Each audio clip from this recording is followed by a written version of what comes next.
Casey here, real quick before we start the show. Voting is going on for Campaign 10 of Crit Sandwich. The plot voting has been going on, or it's in the second runoff right now, and it's looking like it's going to be Mortal Kombat.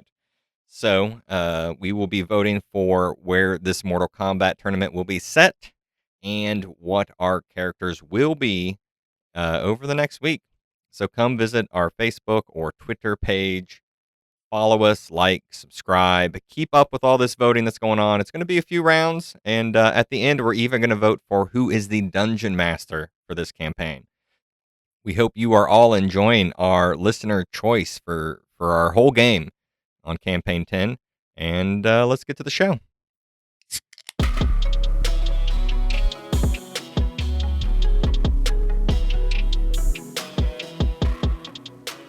Welcome to Crit Sandwich. On Crit Sandwich, 4 friends play D&D loosely based on our favorite movies, shows, and games.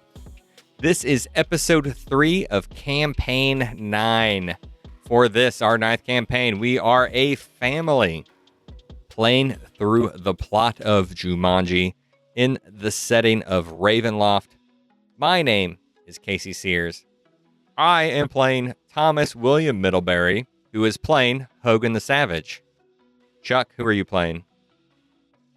I am playing William Middlebury, the grandfather of the family, and my in-game character is Tolkien Thunder Guy, who's a cleric. Did you notice that my middle name is your name? Have we gone over that before, guys? I can't remember. Wait, what? We have not gone over that yet. I said my full name. I'm Thomas William Middlebury, named after my grandfather. You. Me? That's me. Now I know. Also on my screen is Matt Popich. Who you playing? I am playing Lila Middlebury, and she is playing Gunny Kismet. And of course, our dungeon master, Robbie Ponder. Hello.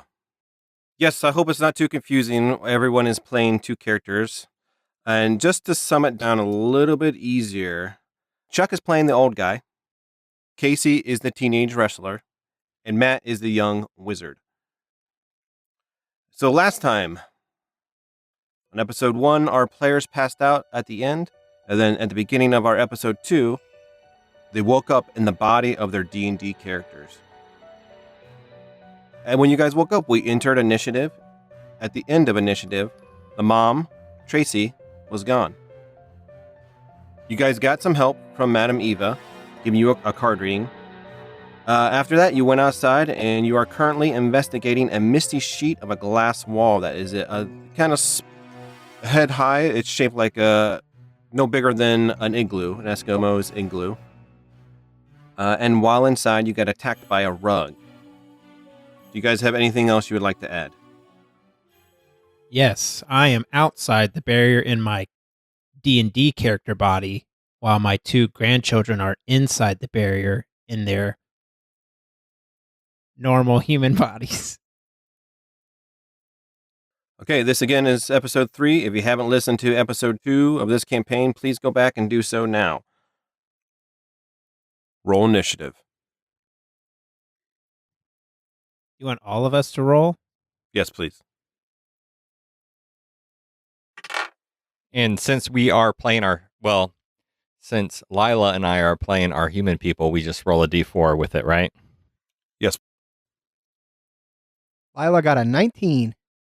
I got a 14. Tolkien Thunder Guy rolled an 8. Okay, while you guys are also your regular characters and not your D&D characters, I will keep some of your guys' hit points, but I'm going to average it out. So you're not going to have the lowest HP of a wizard, but you're not going to have the highest HP of a soldier. You guys' current average is 47 HP. And don't consider it to be like hit points. Consider it more like your fatigue level. This is how much fatigue that you have before you pass out. For your guys' in-game characters, your HP is currently 47. You want to write that down? I was really curious and wondering how that was going to work. I was so afraid I was going to have like 1 hit point and going into this thing and just like be instant killed. Okay, Gunny, you're up. Or should I say, Lila, you're up. Yeah, Lila is up, and Lila has no intention of doing anything as Lila. I'm running out. That's what I'm. That's my action. I'm out of here. Okay, Lila, you split off and run. Tom, you're standing there, and your sister just took off running. What do you do? Who is the rug closer to? It just got free from underneath the couch that's in there. I mean, it's going to be closer to you right now because you're still standing there. It's about 10 feet away from you right now. I do. So, what else is in this room with me? Is there anything else that looks really valuable to me? I forget. No, you're in like a stone floor. It's a nice, Okay, so it's pretty barren. yeah, pretty empty. And then you see the beginning of that fireplace. Yeah. So no books, no anything interesting. No anything interesting. Yeah. Then I'll duck too. Are you looking for something like to grab and like take out of here? Yeah, I was curious. Yeah, I was just curious if there was something I could do that with. Maybe I might be able to come up with something for you. Why don't you? I forget what you rolled on your investigation check to look around here though from last episode. 99. 99. There is no, I'm kidding. There's No, I don't recall what we rolled either. Apparently, there wasn't enough for me to remember. So how about I just duck out? right. So you're saying you're running away. There's a part of me, and maybe it's just because I've had, I don't know what it's been, like 2 or so weeks since we last played. Maybe it's because I've had time, but like I feel like I want to take something in the room out to test to see if it stays with me or if it phases out of existence, even if it's a pebble or a rock. Yeah. Do me. I hate to say perception again. Let's do. You got something else for like seeing something on the ground?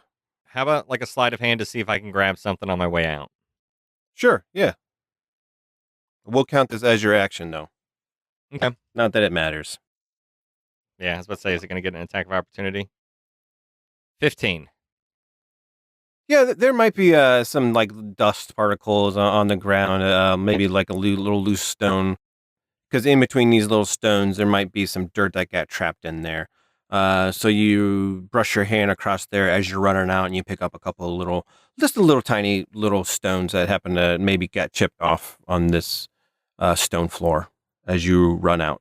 Yeah, so I'm kind of turning around and scrambling, and I grab a fistful of something on my way out, and then I assume Hogan's on the other side.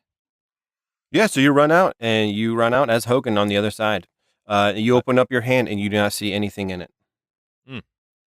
Good idea. When they come running out, say, what the blazes is going on? You guys are out on initiative. The rug, as you can experiment with that stones in your hands, the rug did not pass through. We became ourselves again, our real people, but inside there was a rug, and it attacked us, and we got out as soon as we could. And I had dirt in my hand, and it's not there anymore. Gunny will purse her lips and say, I guess that means we don't really need anything in there. But didn't the madam say that there's something close to us? I was hoping it would be in there, but obviously whatever we take out of there is just going to disappear, so I guess it's not in there, huh? She said, "Oh, this one is close by. Go to the place of the leading star's dwelling in the drafts of the master. And I didn't see any books in there." Yeah, I didn't see any either. I mean, obviously I was running, but I don't know. Do you guys... What was it that she said again? The closest thing? I don't think I wrote that down. Go to the place of the leading star's dwelling in the drafts of the master. The only master I know's in dungeons. I see what you did there. Like a dungeon master. Yeah, I caught it. Are these in order? I don't know if that this has been confirmed that is actually the first one. You know what I mean? Well, she says it's close by, so it's got to be the first one. Do you guys remember the scene that's outside? Do you need me to describe the scene out here? Yeah, I was about to ask. It's about 10 p.m. You guys were just started playing your D&D session. You weren't passed out for very long. You can still tell it's nighttime. The clouds in the sky, they're just filled with these dark-looking clouds that are different than you've ever seen before. They are moving around fast, but they're staying in the same spot. And if you guys remember, I told you before, even if it's during the day, but if I say otherwise, these clouds are going to be so thick that the sun will never be able to fully shine through the clouds, even, noon. There's a lot of plants around that look dead now. So any types of plants that take full sunlight or just a little bit of sunlight for them to grow, they have now died. Anything that takes just a tiny bit of sunlight, they're still living. Your guys' yard used to be filled with grass, but now it's a whole bunch of dead grass, and there's just little patches here and there, but it's all browned. And there's also, you hear it again, you hear a twig snap. It was there last time before you guys went in here, and you hear it again. To your guys' east is your guys' house. You have your barn where the farm hands would go to, where you're in your garage. It's over there. Wait a second, guys. Drafts of the Master. What about Dad's notes?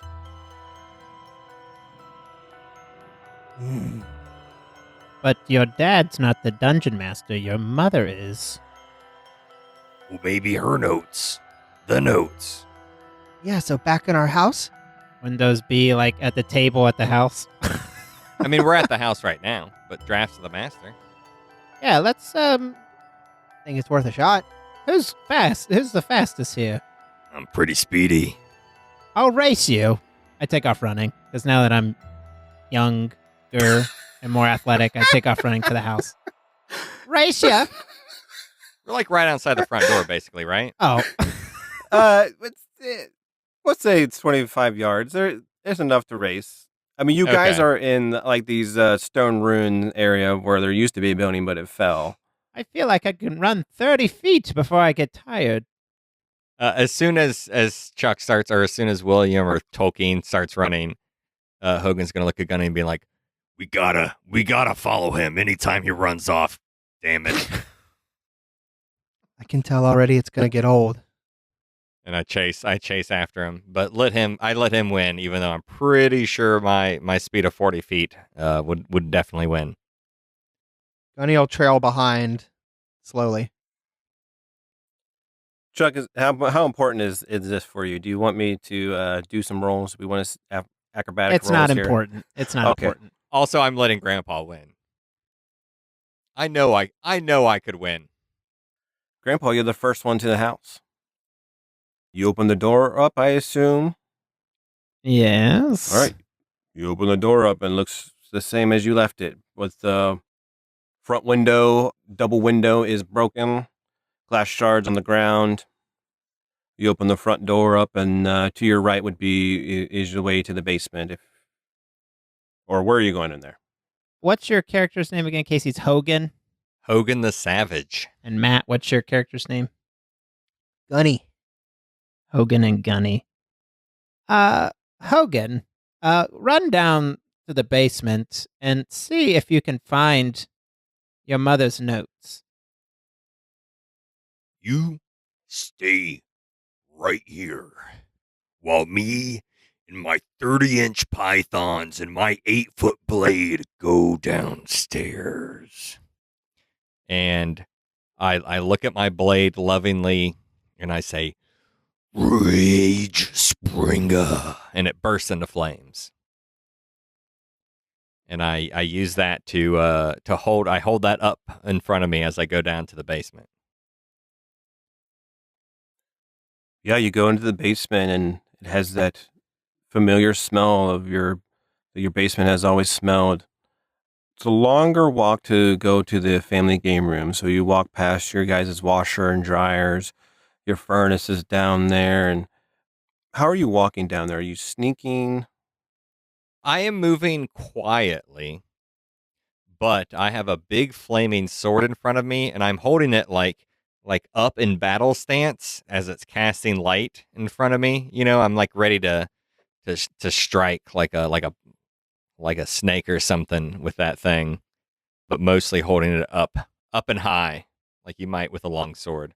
And I don't know, I don't actually, as Thomas, like I don't know that that's like actual, sword etiquette, but it just feels very natural in this body. You say you don't know the proper sword etiquette, but your D&D character does. He is proficient in a great sword with two hand. Yeah, so that's what I think that's what I'm trying to say is like Hogan just does it so naturally. Like he's holding it up as if he's ready to parry. That's, if someone were to come out of the shadows, I'd be ready to like parry and strike back in a way that Thomas isn't even thinking about. It's coming very naturally. Okay. As you keep walking forward, step by step, staying in your stance, left foot always staying in front of you as you keep stepping forward. Eventually, you walk your way to your family game room. The doorway, just picture it being in the middle, and all your games and stuff where Madame Eva was at would be on the left, and onto the right side is where the poker table is at, where you play D&D. Both these windows are up top on each side of the room, left and right, and those are those half windows at the top of the basement. And you're standing in the doorway to that room. What do you do? I look for a holy symbol of great hope amongst my dad's writings and my mom's writings and their books and their notebooks and their D&D books and anything that our mother and father might have owned. Looking for a symbol of great hope. Okay. So a symbol of great hope was what Madame Eva said, I see a black hole in stone leading toward captives. Sorry, yep, I was looking at the wrong notes there. I am looking for a knowledge of the ancient will help you better understand your enemy. So I'm looking for something knowledgeable about our enemy that also isn't cheating. I was Maybe gonna say, I'm, check So check the Are DM's her notes. D&D notes there? Like, did some Yeah. of that transport over into this world? It's like I feel like the I'm afraid to cheat because I maybe the notes would be fine, but the actual Oh, we module would can't be not cheat. fine. So I feel like I'm gonna try to weave a delicate balance here in what I'm looking for. Okay. Because I'm afraid to open the actual module if I'm not allowed to cheat. All right, you go over to the poker table, and all your mom's Dungeons and Dragons stuff is still there. Her big bag of dice, her folder with all her notes. She has that Curse of Strahd manual there. There's also the Dungeon Master Guide underneath it, and then another book that is what DMs need, that other book, whatever it is. And as you walk up to it, you remember, because you're afraid about cheating, but you remember your mom saying to you, unless she opens up something from the book and shows it to you, that it's okay. And after you remember that, the Curse of Strahd book just starts wiggling a little bit on the table. And then finally you see the pages flipping in the book. And it opens up to a page for you. I looked at what page it was. It says Strahd's diary. His diary? Ooh. I- Tracy made fun of me at school again today. I read it carefully, perhaps even making some notes. It says, this is Strahd von Zarovich's diary. It reveals his greatest regret, his greatest shame. It is a story of how he fell and became a thing which he hates. Do you continue? Absolutely. Now, I don't mind if you do continue, but I just want to know what is Tom's personal thoughts of if Tom had a diary, how would Tom feel if someone read his diary? Pretty bad, but since this is notes in a book, less bad.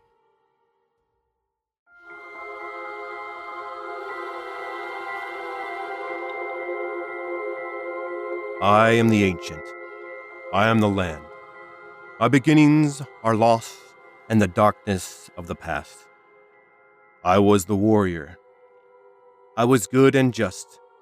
I thundered across the land as the wrath of a courageous conqueror.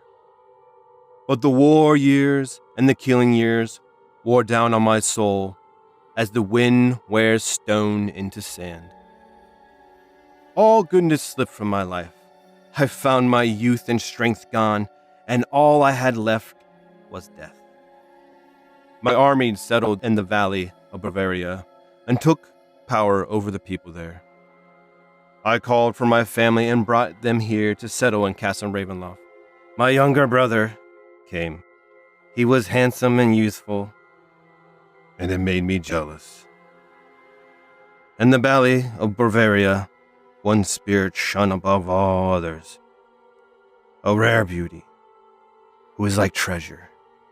Her name was Tatiana, and I longed for her to be mine. I loved her with all my heart. I loved her for her youth. I loved her for her joy. She called me Old One, Elder, and Brother. So her heart went to Sergei. They were betrothed, and a date was set. When Tatiana called me Elder, I looked into her eyes. They reflected another name. Death. It was my death of my age that she saw in me. She loved her youth and enjoyed it. But I had squandered mine. The death she saw in me turned her from me. And so, I came to hate death. My hate is my own death. But I would not be called death so soon. I made a pact with dark powers, a pact that will be sealed in blood. I killed my brother Sergei. By drinking his blood, my pact was signed and sealed. When Tatiana seen me carrying my brother's sword, she fled from me. She would not let me explain. She had to understand the pact I made for her. So I chased her. In her despair, she flung herself from the walls of Ravenloft, and I watched my treasure fall from my grasp. That night, arrows from my own guards pierced my heart and soul. But I did not die, nor did I live. I became undead forever.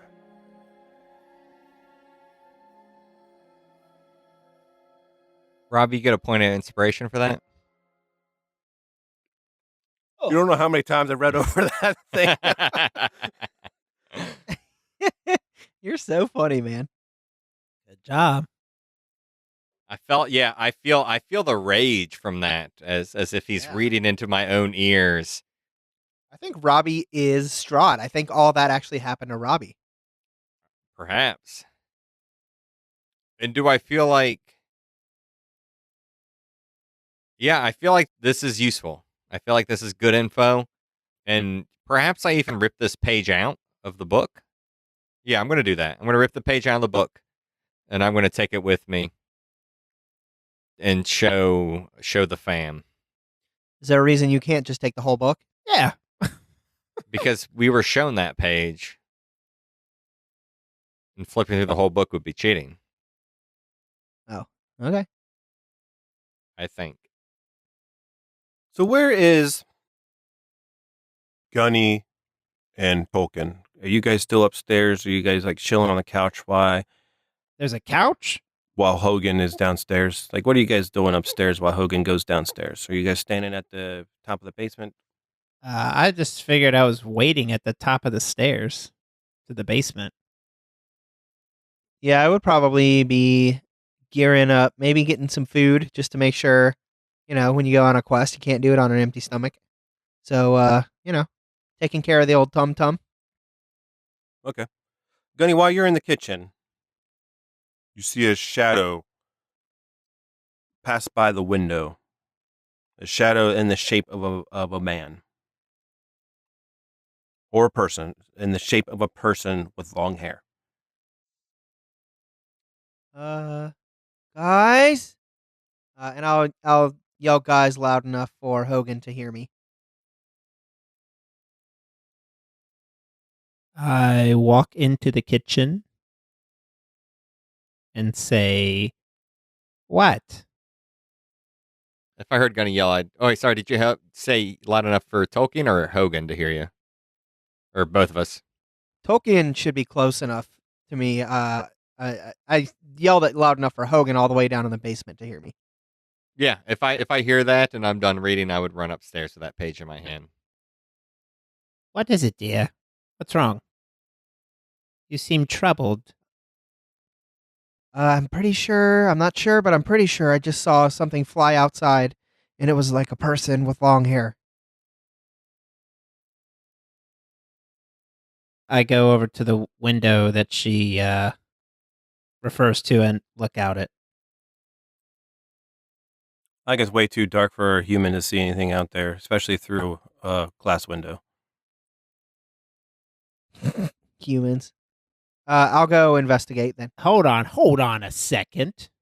Now I know I'm one with my abilities, right? I've done the spell before.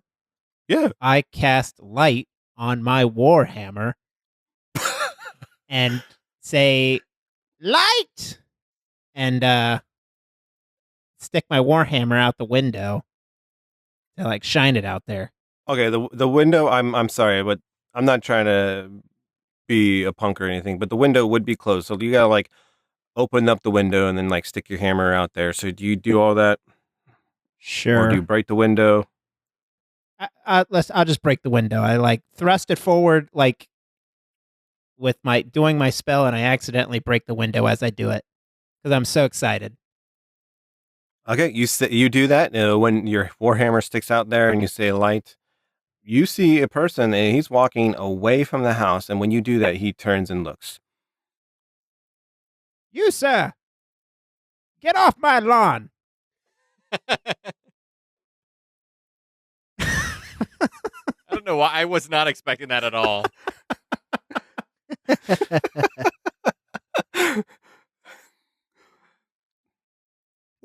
What are you doing here? I didn't know anyone's home. I'm just looking for a safe place to sleep for the night. Well, come to the front door. Quit lurking around. I'm confused. Do you want me to go or come to the front door? I'll kind of turn my head and say to my grandchildren or my team members here, "There's a man outside. Should we talk to him?" Is Hogan there yet? Yes, Hogan is up there. Yeah, definitely. Your sword is still on fire. The room is really, really bright now.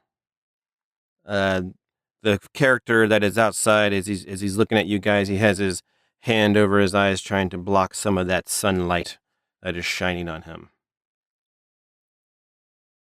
It's not wise to be so bright out here. What does he look like? I was about to ask if he looks like he's from the 1980s or the 1880s. Or 1780s, really. 1680s? 1580s? So you get a closer look at him. You can see that he has long blonde hair. It's kind of curled at the tips of it. A long jawline, long eyebrows that go vertical out. Oh, I don't trust this guy. A fairly attractive looking man. He looks to be about 25, but it looks like he's seen some pretty tough years that would make him look like he's about 30. He is wearing this nice looking leather armor, and if you could look at the detailing work of it, it's been patched up a few times, but it is definitely crafted by someone he looks to be like he has the money to be able to buy a nice set of armor from like a master leather worker crafter. He has a rapier down at his side, and he has another bag that is tossed over his shoulder, and he is just hiking along, and he said that he's just looking for a safe place to sleep. This brother looks like he's from D&D world. Yeah, I would agree. No one really carries around a rapier unless they're from the past. So, um, He again replies, he says, I'm confused. Did you want me to come inside, or is it a safe place to sleep, or should I find another place? What's your name, brother? Well, hold on. Wait, let's not do this from a distance. Come inside. Come inside. We can be civil. Come. He walks hastily toward the front door. I smack Tolkien in the back of the head and say, "You never invite someone in. That could be a vampire. They can't come in unless you invite them. What are you doing?" There's 3 of us and 1 of him. I assure you I am no vampire. If you do not know who I am Ismark Kolonovich. I think that's how you say his name. Hey man, you're the dungeon master. If you say that's how you say his name, that's how you say his name. Yeah, hopefully I don't have to say it very often. That does not ring a bell. Perhaps you know me by Ismark the Lesser. My father is the mayor. Is that Ismark the Greater? Nothing. Does he respond to that? Is that a quest? I just that a- realized I don't have my Curse of Strahd book in here with me. Let me go grab that real quick. I forget. You don't just delete all that. It's fine. Keep it in. Read a review, Matt. Okay, so this is titled. I'm going to read this because I want to know what you guys think of it. This is by. Golly, you're such bad eyesight, guys. I'm so sorry. Robb, Hrobb. He gave us 5 stars, so thank you for that. That being said, it's titled "The How Not to D&D Guide" with a smiley face. Love listening to these 4 friends play D&D. The first rule of D&D is have fun, and these guys nailed it. As a DM/GM, I've learned so much about the game, and most importantly, what not to do. Some of my favorite moments is listening to the guys argue about the rules for 20 to 30 minutes during one single turn in combat. LOL, but seriously, this podcast is great, and I can't wait for Crit Sandwich to become the next big thing in Dungeons and Dragons. I Lot think to that's- unpack there. I think Lot that's to high unpack. praise. I interpret all that as high praise because that's honestly like how a group plays D&D shouldn't matter. You know? And I agree. 20 to 30 minutes is a long time, though. If that happens, that time flies for me. That blows my mind. But I just assume he's confused rule lookups for Robbie turn rule lookups. yeah, Right? okay. Now Like it if makes Robbie's more sense. to me. if Robbie's looking up I'm what to like- do on his turn and he has to read all the rules and read all the spells, then yeah, Right. 20, 30 minutes, that makes a lot of sense. that nails it down for me. That makes a lot more sense. Yeah. So, assuming that's what you meant, Rob, Mm-hmm. then I overall really love that. Thank you so much. There's an episode on one of our campaigns where it literally takes Robbie like 50 minutes to decide what he's doing. And that's the episode. 50? That's it. No, I just made that is that not up. true. I made that up. I'm totally trying to It's look up literally something right one now. episode is literally just Robbie's turn. That's it. No. There are times where I just leave it in there, and if I pause for like 3 or 5 seconds, you guys are like, "Let's read a review," and it's not even that long. All right. Well, we're going to start reading reviews. Thank you very much, Rob, and anybody else. We're going to start doing those more. Leave us a review. For the love of God, please get on the iTunes or the Apple Podcasts or whatever the hell they call it these days and leave us a review. Thanks. Yeah, we really appreciate it. Casey and I do, at least. It's true. I appreciate it as well. Oh, there we go. I was trying to understand your Ismark joke. Lesser, greater, greater than, less than. Lesser and greater. Okay. I Lesser, got it. greater. Opposites. If you were Chuck the Lesser, then I would assume that your dad is named Chuck the Greater. Okay, how do I say this name? Kolyan. Collian? Kolyan. Kolyan. Okay. Kolyan. Kolyan. He would tell you, my father is Kolan Konovich. What's your last name again? Damn it, Matt. Kolonovich. Sorry, I'm spelling that out one more time.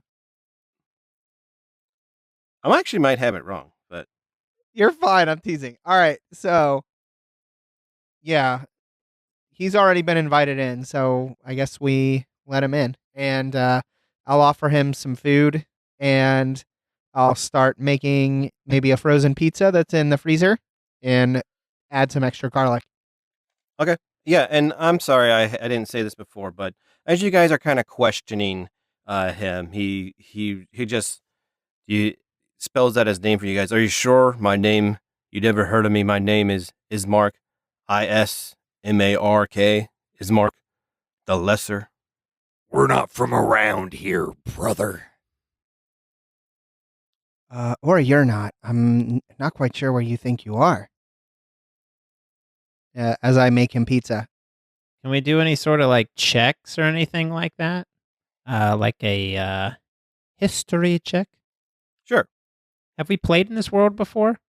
That's a good question. You have not. Okay. But my character might. Well, I don't know. I think that's what he meant. I'm rolling history. I got a 10. 18. Hogan's not thinking about that. So he's definitely don't know who he is because he is a character from the Curse of Strahd book.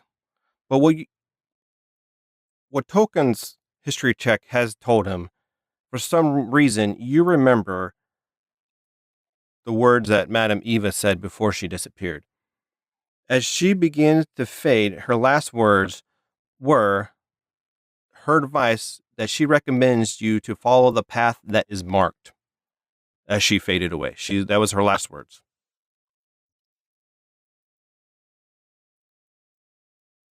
Follow the path that is marked. What's his name? Yeah, his name is Ismark.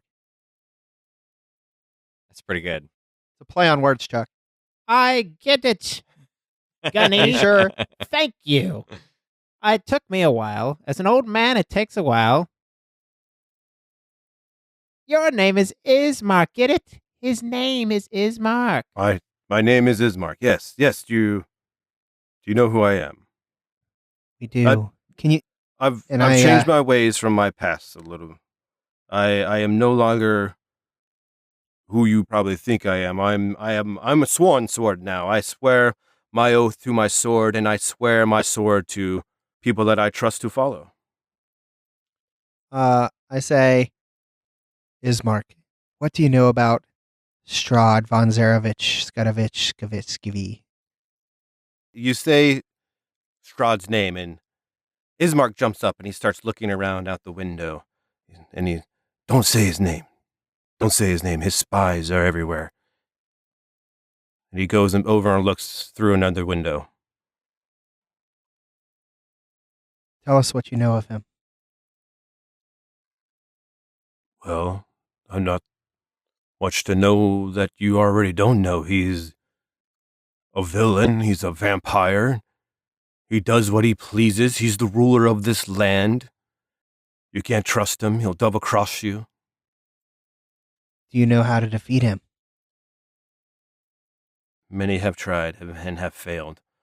I myself have been training since I was a young lad to try and become strong enough to defeat him, only to fail. What have you discovered? I'll level it with you. He stole our mother. We must get her back. I'm sorry to break the news to you. Your mother is most likely dead. That's not true.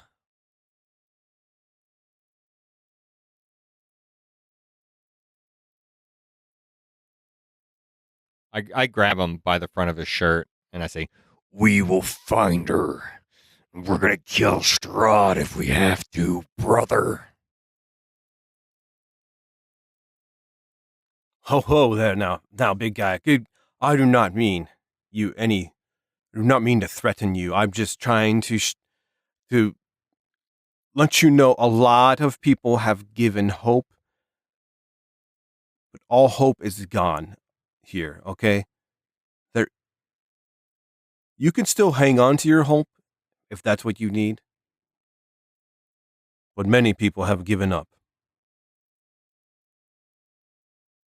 Have you ever spoken with Madam Eva? We actually received some help, and uh, we think that you might be the one to help us. He kind of leans his face to the side as if he would spit on the ground, but since he's inside your house, he doesn't. And he says to you guys, I don't believe in fortunes. I believe in setting my own faith. Well, that's all we've got to go on right now, brother. So unless you want to help, or tell us where Strahd is, or give us any advice, you're kind of in our way. I am here because I'm trying to find a safe place to sleep. If you would like me to give you payment for me staying here, I will. Other than that, that's all the help I can offer. I have my own goals. I am a sworn sword, and I must uphold my oath. Who you swinging that sword for, punk? I kind of picture him as he was sitting down earlier, but now as you're talking to him, he's probably been standing. Oh, I'm in his face in like a weird way that like is actually kind of surprising to probably William and Lila. So his Reaper is on his hip on the left side, and he moves his hands as people would stand there at their hands on their hip.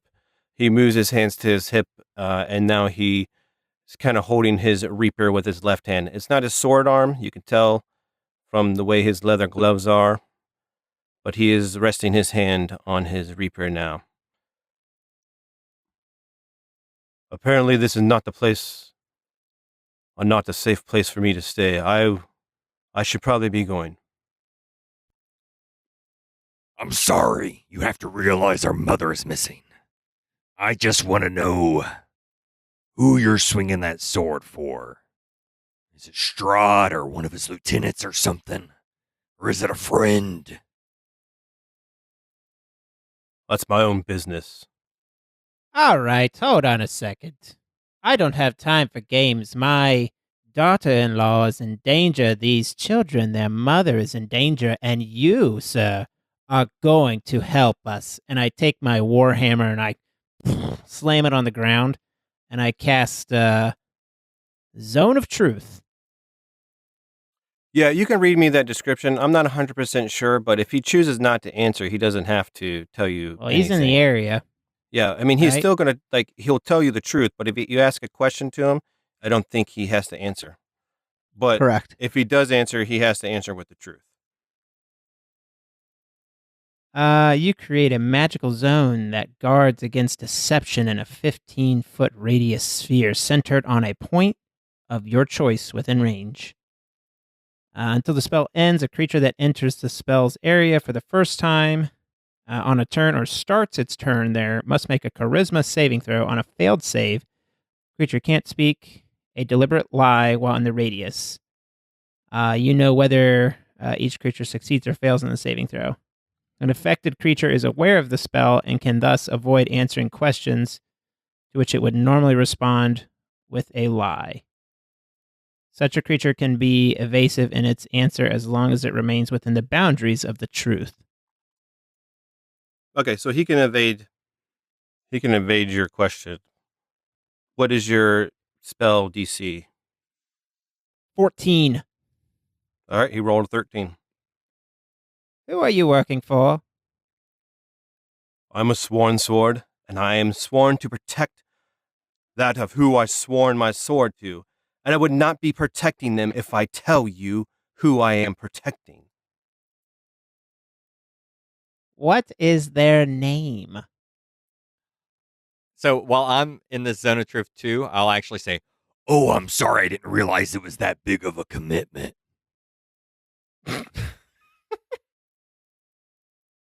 I thought it was more businessy, more transactional, and frankly, I would like the gold if you stayed here. Are we done? I am growing tired of this. We can help you protect them. Unless you know how to defeat evil. I don't think it's possible.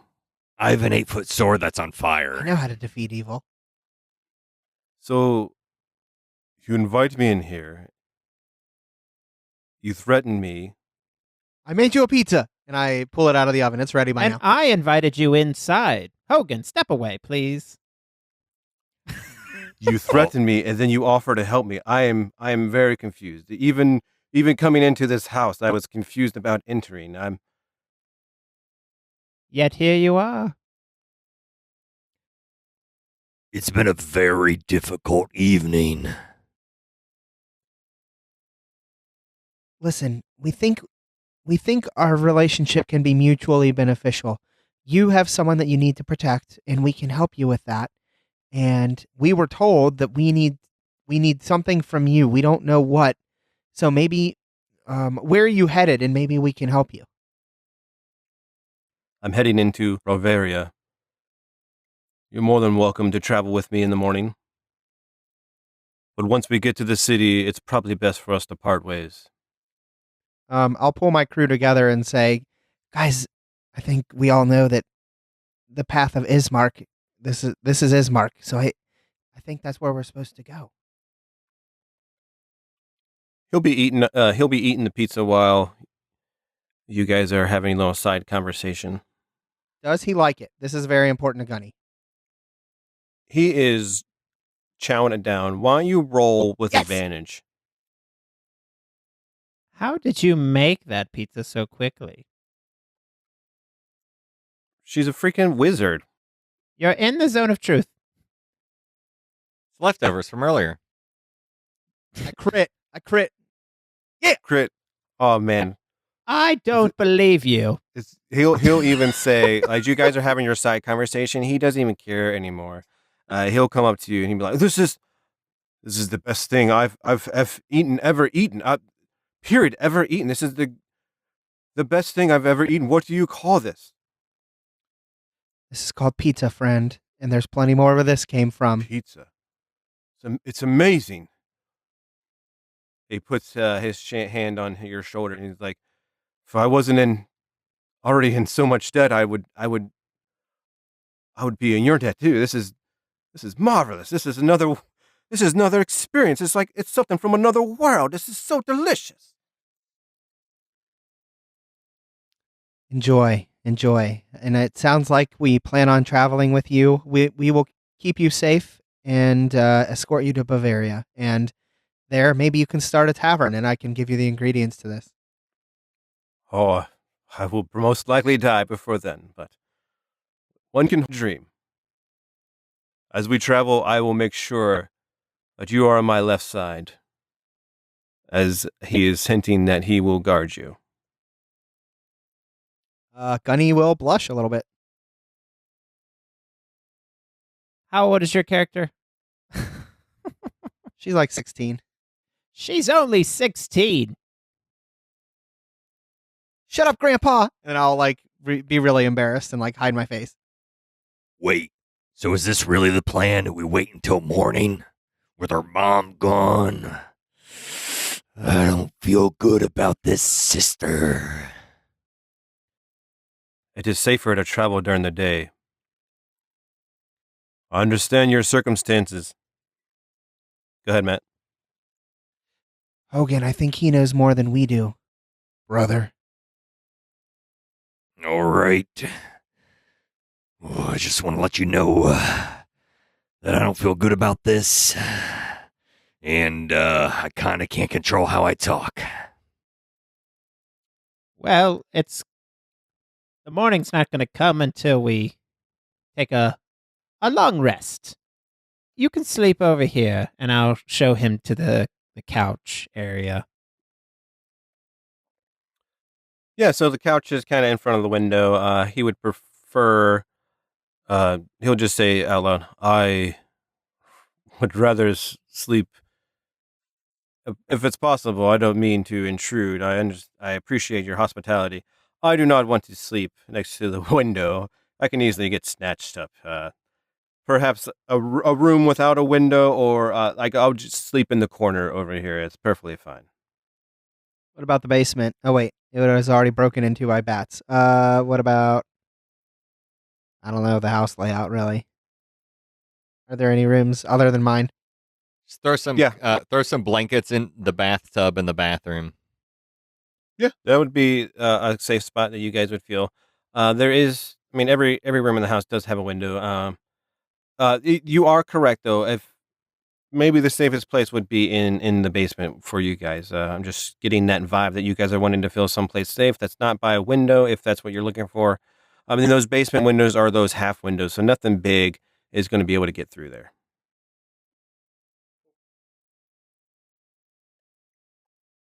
So what do you guys do? I take him downstairs to the basement and I tuck him in. Metaphorically. He'll say thank you, and he actually has his own in his bag. He has his own little blanket and sleep roll. He'll pull out, and if you have anything nicer that you give him, I don't know, but just let me know. He'll say thank you and be grateful. I'll chalk off one pizza from our house inventory. He'll also ask you your guys' names too. I should have did it earlier, but he asked you for your guys' names, and you guys all gave him his name, I assume. Is that safe to Tolkien. assume, Hogan? Thunder Yes. I tell him I'm Hogan the Savage, Prince of the Savage Lands, son of King Hogan the Crusher, heir of Lord Hogan the Immortal. Damn. That's my full title. Sure. I tell him I'm Gunny. Well met. And I'm Tolkien Thunder Guy, grandfather of the children, and speaker of words, master of love, and king of the storm. As I just listen to Hogan list off a bunch of shit. I want to sound cool too. Well met. Okay, I'm going to speed this along. You guys are going to go to sleep. Yep. I think we're Yeah. down Alright. for the night. You guys go down for the night. Nothing happens at night. You guys wake up.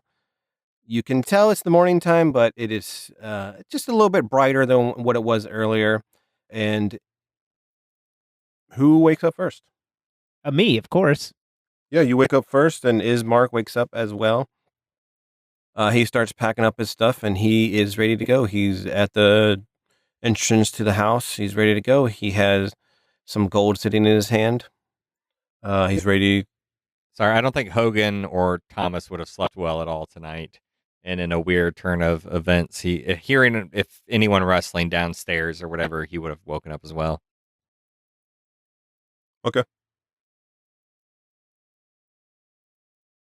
Gunny's probably the last one up. Gunny dear, wake up, wake up. It's time to go. Yeah, she was probably tossing and turning most of the night, and then when she finally got to sleep, you guys woke her up at like almost immediately. It feels like one of those nights, you know. Yeah, actually, when we wake up, I'll turn to Gunny and be like, Did you have someone else's dreams last night? It was weird. I could barely even get to sleep, and it was a restless sleep, you know. I dreamed of Hogan's dreams. It was all fighting dragons and dinosaurs and babes. It was actually kind of awesome. But weird. It was very weird. Sounds like another one of your pornos. You know I don't like to hear about those dreams. I point at my head and I'm like, I don't know what's going on up here right now, man. And I don't know if I like it. But maybe I love it. But maybe I hate it. Okay, well, I'll keep an eye on it for you. I don't know. I'm very calm, but Is this not weirding you out? it is, but I'm just strangely calm. I'm an elf. I mean, my character is an elf, and while it would probably be wearing pure Lila out, like Gunny as an elf is more down to earth and kind of like getting it a little bit. Oh, I got some fire under my skin, sister. Ugh, and why do I keep calling you sister? I never called you that before. Well, you are my brother. It's okay.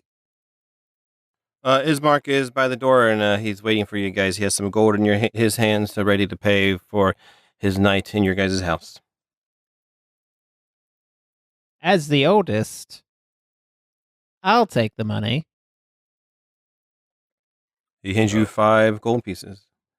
And as you take the gold pieces, I guess your D&D character has seen gold pieces before, but not any gold like this. The gold piece, on the face of it, you can see its face, but it's been kind of worn out. Longer ears. It kind of looks like the front of the Curse of Strahd book. You see Strahd's face on it. I'm for sure it's Strahd. Like it looks like the book. No, it's kind of worn out. It's hard to tell. But it's not like any gold pieces that Tolkien has ever recognized before. It's gold pieces from another land. I'll hand one coin each to Hogan and Gunny, and I'll say, take a look at that. There's a face on there. Hogan is actually relieved because I was looking at that money and just wanting it, because Hogan's whole thing is just collecting treasure and bringing it back home to his family. So, like, when I finally get that coin in my hand, I'm like, oh, thank God, because I was, like, sitting there looking at the coins with clenched fists, just thinking I should have them too. But, William was kind of fighting that idea. Yeah, and Hogan would get the picture, too, that this guy has more gold. Are we ready to travel? We get a long rest, Robbie. Yes, long rest. Okay. Just want to make sure before I click the button. And I would like to ask him if there's anything specific he thinks we need before we leave. Bring your wits. Keep your eyes peeled. We will be traveling a bit faster than normal. I want to get to town. I want to get there as soon as we can, but having 4 eyes out on the road is a lot better than 1. Bring your weapons. Yes. Some food. Any other gold you have if you're planning to stay in town. The inn costs just 2 gold each. It's good enough. Not a luxury place like this home here. I do appreciate, again, that thing that you called pizza. This was very delicious. And thank you for the leftovers as well. Should we show him the TV before we leave? Really blow his mind? Yeah, I feel like Sure. that'll just open up a can of worms. But I don't know. you do I'm just recall the joking. power is out in the house, though. Yeah. Oh, never mind then. That brings up a good point, though. But I'm gonna bring it up to you now. Any one of the D&D characters that you guys interact with, they don't really notice. When he was down in the basement, you had the washer and dryer and the furnace, but he doesn't really notice those things are different from his world. Actually, I have a question for him. I assume you ask these questions while you guys are hitting the road, or are you asking there in the house still? It's fine. Actually, this is at the house. I want to ask him. Okay. Ismark, what's your experience with flying carpets, or have you ever heard of any of them? I've heard tales before of things that could come to life, but those might be just fairy tales or things that parents tell their children to stop them from climbing, like a bookshelf, and having a bookshelf fall over on their kids. And this could be something that parents just tell their kids to scare them at night. I tell him about that pocket of other reality and see if he has any ideas of what that could be. I don't know what you're talking about. I've never seen anything like that. Is it here? Yeah, and I want to walk him over to it. Okay. You walk him over to it, and he does not see it. I see nothing here. Are you sure it was here? But Gunny still sees it. It is there. It is still there. In fact, it looks... give me an investigation check, please. All of us or just Gunny? Whoever's there. I'll be there watching. All be together. 18. 11. 15. Gunny, you can tell that it has grown Just a wee bit. Hmm. And you would also recall when Madame Eva was talking, one of the first things that she was talking about is that you need Strahd's permission to be able to pass through the plains. She said she did not have Strahd's permission, so she could not stay there very long. Right. So I assume this is past. Oh, so he doesn't have it, I guess. But that means we do if we can see this. So as you would think that if you got Strahd's permission, you could pass through there and stay as your D&D character. Oh, as our D&D character. Okay. All right. Well, then there's no point to Ismark on this situation then. Correct. All right. Gotcha. Thought I'd see. I was like, oh, maybe we'll get Ismark to kill this carpet for us, and then we can check that area out, but that makes a lot more sense. All right. I'm ready to hit the road. You guys do any morning chores anymore? Or are you just giving up on those? Screw that. Nope. Yeah, not paying attention to that shit. Okay. You guys start walking? Yep. Follow it. Yep. Follow his mark. Oh, wait. Can we drive? Oh, yeah. We can't drive, probably. Is there a wagon? Wait, can we Yeah. rinky dink up our horses and stuff there? Like, Or a car. Oh, you guys never said you had horses. oh, You said you had. It's like that, Robbie, huh? Well, that's why I asked. well, what about cows?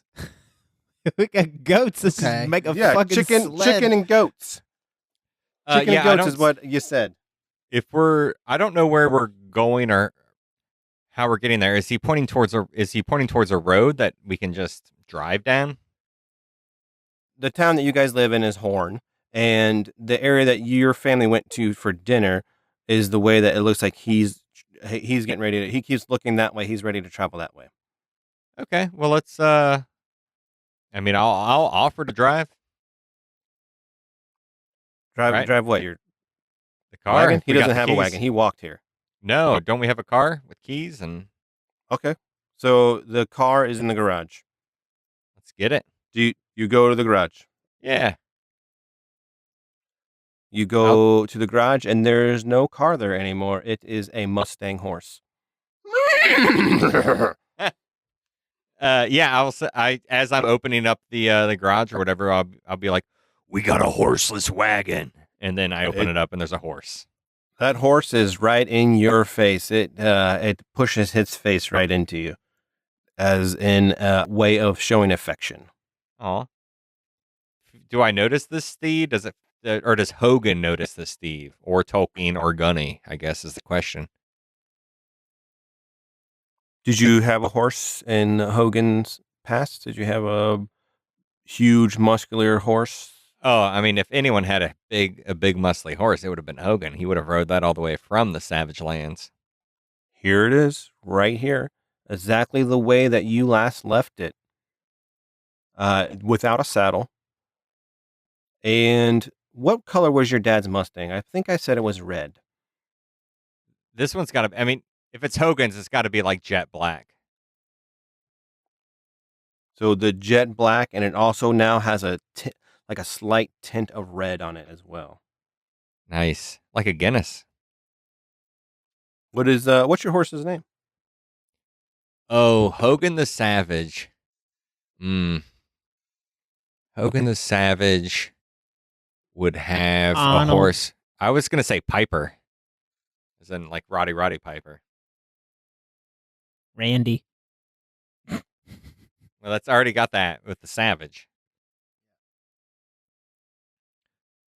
Piper? Yeah, it's Piper. Its color is different. It responds to you calling it.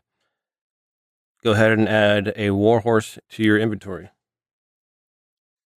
So the only problem is there's one horse, right? Correct. Do you guys do anything else on your guys' farm? Gunny, what were my chores again? Maybe we can find something around here for us. Gunny didn't have a car, so that's out for me. Are there any sort of carts around the farm that I could hook up to Piper? Yeah, sure. This is a farm. There's plenty of farm equipment. There'd be like a wagon over next to the barn. Piper's big and strong. I can pull all of us to Bavaria. Ismark would say, that is a mighty horse. That's the biggest and most healthiest horse I've ever seen. Damn straight. It looks like it's ate more food than half the people in Bavaria. Probably. Awesome. Well, yeah, let's do that. So you guys go over next to the barn and you hear the animals inside the barn, the chickens and the goats, as you look for the wagon to hook up to Piper. What else do you do? I mean, if there are any saddles or any other equipment, I don't know if Piper comes fully equipped or not, but if there's anything around the barn or the farm, I'll load Piper up. Yeah, so you know that your family hasn't had horses on here, but you do have those goats. And if you go and look around in the barn, the goats are a lot huger. They are no longer goats; they are rams. They are 2 rams, and they look pretty rideable. I would say rideable. Rams? Yeah, the goats have turned into rams now. So, like Nice. rams like from World of Warcraft, that the dwarfs riding mount. These Yeah, look sure. big enough that we could ride on these, and we don't have to put a wagon together. How many goats do we have? We have 2, so you have 2 goats. rams now. Ismark, hop up on that horse with Hogan, and Gunny and I will take a ram each, and we'll ride for Bavaria. You guys must be awfully wealthy to have 3 mounts. Wow. Ismark will walk over to you, Hogan, and he will kind of, he'll just glance at you, and then when you make eye contact, he'll look away real quick, because you are intimidating up on that horse.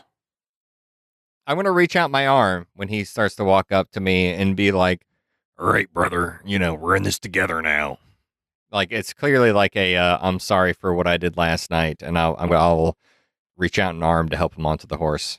Okay, he'll grab your arm and ride bitch on the back of your horse. Giddy up. All right, you guys ride into town. I'm naming my ram Ramona.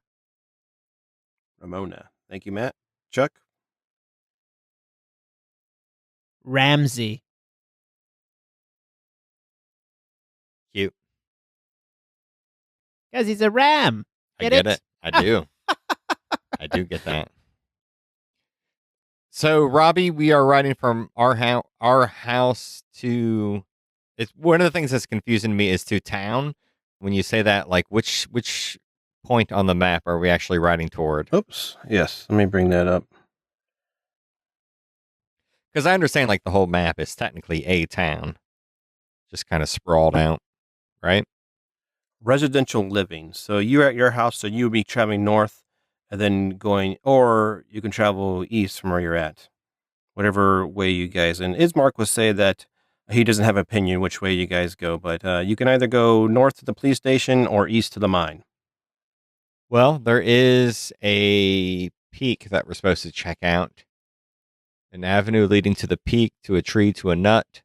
So we could try through the mountains before we go down there. So to the mine. What's the safest way to travel? Do we want to ask Ismark? He says they are both equally dangerous. You can go through the east here. I believe there has been reports of feral wolves that walk on their hind legs, or you can travel north, and I hear there are creatures that walk like humans, and or they can be easily chopped apart with a sword. I get really excited because of my favorite book, William's favorite book, Lord of the Rings. And I just blurt out, "We will go through the mines." And I, I just like cover my mouth, like, "Oh, did I blurt that out?" Okay, you guys travel east to the mine. There's trails there. There you don't see the roads anymore as you're going out. As you start traveling out of your house, the road that is there, that is the blacktop road with the painted lines, it eventually starts fading away into just a dirt trail. And you guys stay on that dirt trail, and then you get to the mine area. Do you guys do anything here? Is Mark would want to keep going?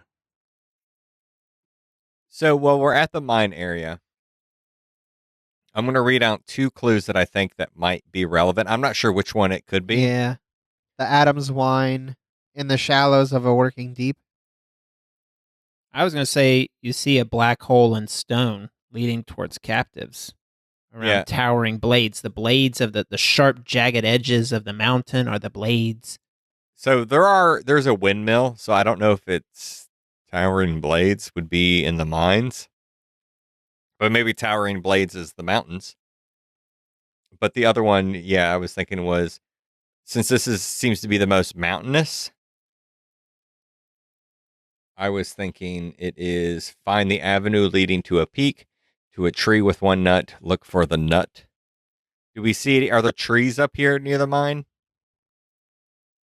So you don't actually see the mine. You're in the area that the mine is in. I mean, is this a wooded mountainous area or is it pretty barren? Yes, this is a wooded mountain area. You can see trees around. There's not as many trees as you would be up to the green part of the map, a little bit further north than you. There are some trees around in this area, but not as many as in the green area. There's no other trails that you see leading off to further to the south or anywhere around you. This dirt trail is the only one that has been traveled on as much as it has been to be able to leave a trail. You do not see any other trails leading anywhere else except to the Alpsea, the lake. So, Robbie, what I think we want to do is travel. If we see the cave, if it feels like a black hole in stone, I think we would go in it. Or if we get to kind of the top of the area and we see a singular tree, I think those are 2 things we would be looking out for. Okay. Does that seem right, team? I would agree. Correct. Yeah. So, I mean, I feel like we're on the lookout for these sorts of things. So, riding our mounts through there, and just let us know if we get a gut feeling that leads us towards any of those clues. So you guys like stop and explore, or like you're from off the trail I think while we're just I would say on mount. on mount? Okay. So give me some perception checks then. Yeah. Ooh, I rolled very well. I rolled a 3, which is great. I've been told. I've never played D&D before. 22. That's probably better than a 3. 24. Shit. Gunny and Tolkien, as you guys begin to look around in this area, and you're using all your senses, you can smell the leaves in the wind. You hear the wind blowing through the trees as it howls as it blows through them. The wind picks up some dead leaves and blows it around in front of you guys. And you start to hear the creaking of a branch. And Tolkien, in the corner of your eye, you see a rope leading down to a net suspended in the air. In the net, a dried up body. Is he struggling or? He is not struggling. It's definitely dead. But you said I heard a branch? The branch that the guy is hanging from has made a sound as this corpse is blown around and twists into the wind. I'll inform my team. I'll say, we've got a body up here, hanging on by a limb. Hogan charges in. Yeah. So Tolkien, as Hogan begins to charge in, the breeze turns the lifeless body so that it can fix its dead eyes upon you. And you see the face on the corpse.